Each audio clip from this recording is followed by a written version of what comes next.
विज्ञान जिसे अंधविश्वास कहता है, वही धर्म इसे आस्था का नाम देता है। इसे अंधविश्वास कहें या आस्था, लेकिन इसमें कोई दो राय नहीं कि मानने वालों की एक बड़ी तादाद इस तरह की जगहों पर जाती है। बाबा के इलाज का एक और तरीका देखते हैं, फिर उसे एक जादूगर के नजरिए से भी आपको दिखाएंगे कि वो क्या कहते हैं इस बारे में। पहले आप पंडित धीरेन्द्र शास्त्री का एक और वीडियो देखिए।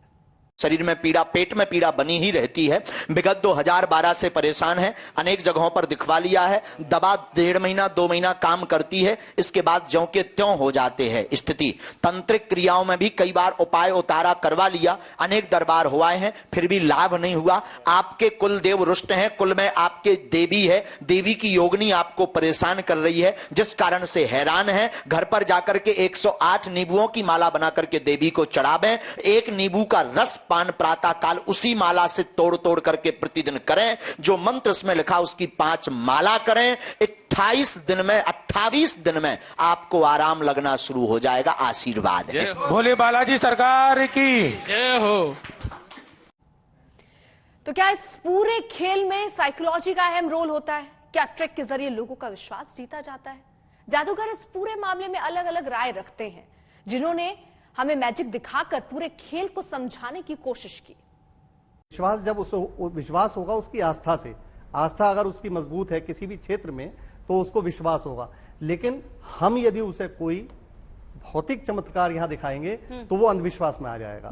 तो वही प्रश्न यहां उठता है, यदि हम कोई धर्म का प्रचार लेकर चलते हैं या हम कोई धर्म का कोई ज्ञान लेकर चलते हैं तो उसमें हमें भौतिक चमत्कार दिखाने बड़े मुश्किल हो जाती है। ऐसे भी कोई भी होता है वो यही पूछता है कुछ चमत्कार करके दिखाइए। हाँ बिल्कुल, यही चीज मैडम। हाँ। ये आपके पास ये एक गिलास है और इस गिलास को मैं यूं पकड़ता हूं और आपसे कहता हूं कि देखिए आपका पूरा का पूरा आप इस पे ध्यान रखिए, आपकी जितनी भी परेशानियां हैं हाँ। वो सब इस गिलास में आ जाएंगी। हाँ। मेरे पास यहाँ आपका स्टूडियो, मेरे पास कुछ नहीं है, लेकिन वो परेशानियां आते के साथ ही रेडी 1 2 3। अब यहां तो मैंने ब्लास्ट करा नहीं, तो ये चमत्कार है या आस्था? अब इस चमत्कार की इस प्रकाष्ठा को आप क्या कह सकते हैं? मैं तो कहूंगा कि मैं कलाकार हूं, मैंने ये अपने आर्टिस्टिक लेवल से किया है। लेकिन हर आदमी नहीं बताएगा, आदमी नहीं कहेगा, आदमी यही कहेगा कि नहीं महाराज आपको तो सिद्धि प्राप्त है, आपने सारे दुख मेरे इसमें ले लिए। हमें इसी अंधविश्वास से बचना है बस। बाबा के इन्हीं दावों को चुनौती देते हुए कई तरीके की खबरें हैं। कई दिन पहले ही नागपुर से पंडित धीरेन्द्र शास्त्री को चुनौती मिली, जिस पर एक पक्ष ने कथावाचक पर फ्रॉड होने का दावा किया, तो धीरेन्द्र शास्त्री ने भी अपना पक्ष रखा है। हम भी कोई बदमाशी ना कर सके ये देखा जाएगा, दूसरा कोई बदमाशी ना कर सके ये देखा जाएगा। ऐन वक्त पर 10 आदमी दिए जाएंगे, उनके नाम इन्हें पहचानने हैं, पिताजी का नाम पहचानना है, उम्र बतानी है और मोबाइल नंबर बताने हैं। जो कह सकते हैं वो कम से कम तो कहिए ना, उनको कहना होगा कि हम मोबाइल नंबर नहीं बताएंगे, ठीक है निकाल देंगे, बाकी की 3 चीजें आप कहिए। और इतना ही नहीं, 10 चीजें जो बाजू में रखी जाएगी, बाजू के ही रूम में, पत्रकार भवन के पास के रूम में, वो पूरा उसका वीडियो रिकॉर्डिंग किया जाएगा ताकि उसमें हम कोई गड़बड़ी और झूठ ना बोले। हमने 2 दिन का दिव्य दरबार लगाया, तब वो क्यों नहीं आए? तीसरी बात, हमने 7 दिन की कथा की, एक भी व्यक्ति को चुनौती की बात लेकर या लेटर लेकर क्यों नहीं भेजा? इसका मतलब वह भगोड़ा और वह छोटी मानसिकता के लोग हैं। आने के बाद तो कोई भी भौंक सकता।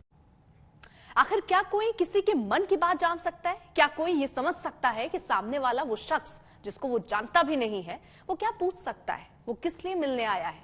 लेकिन बाबा धीरेन्द्र शास्त्री मंच पर कुछ ऐसा ही करते नजर आते हैं। पहले देखिए उनका एक और वीडियो और फिर करेंगे उसकी पड़ताल। हाँ जी बोलो। मेरी बेटी का नाम ईशु नायक है। जो क्या नाम है? ईशु नायक, जो चल नहीं पाती है और ठीक से बोल नहीं पाती है। ठीक है, और कुछ नहीं और कुछ। ठीक है, इसमें एक बात और लिखी, बाबा बागेश्वर की दया हो।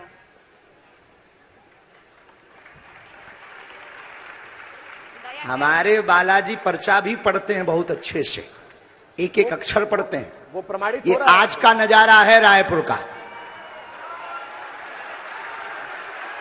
जो कहते थे कि दिव्य शक्ति क्या होती, दरबार क्या होता, ये नजारा ही देख लें, यही बहुत है। चलो नंबर 2, नंबर 3, इनमें से इनके लिए कौन सा पर्चा खोलना है? ये कितना नंबर है? नंबर 3। वो कौन है तुम्हारी?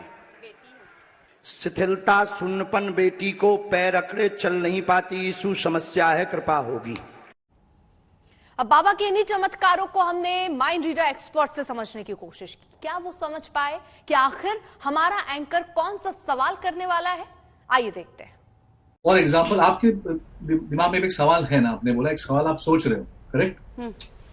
और ये आपने किसी को बताया नहीं अब तक सवाल है क्या ना। मैंने आपको पहले पूछा था ना, आपने मुझे बताया था कि आप क्या बोलने वाले हो, जी, करेक्ट जी, राइट? हाँ। सवाल आपके मन में है, आपने किसी को नहीं बताया। इनफैक्ट आपके स्टूडियो में या आसपास किसी को नहीं बताया है आपने?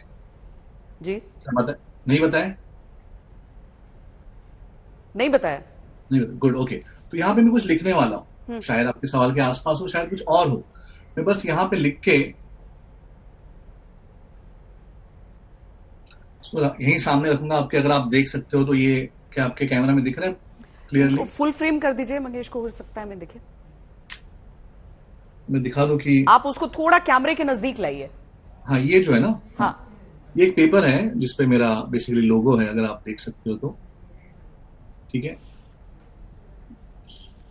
हाँ हाँ, इसके पीछे मैंने कुछ लिख के रखा हुआ है। ओके, ये रख देंगे हम यहीं पर। ओके, अब मैं चाहता हूं कि आप पहली बार, मतलब दुनिया में पहली बार, आप बोल दीजिए कि आपका सवाल क्या था।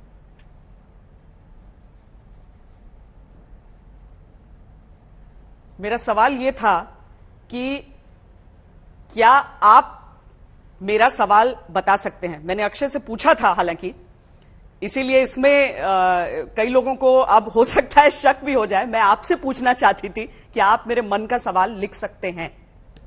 अच्छा, ये बहुत ही सिंपल सा, बहुत ही क्या कहते हैं उसको, बहुत ही आसान सा है, लेकिन फिर भी एक ऐसी चीज है जो शायद कोई बता ही नहीं पाए कि एग्जैक्टली ये है क्या, राइट? और जैसे कि मैंने कहा कि शुरुआत में ही मैंने यहाँ पे ये रखा था पेपर, जिसमें मैंने कुछ लिख के रखा हुआ है। इसके अगर आप पीछे देखोगे तो क्या लिखा है वो आप पढ़ सकते हो। अगर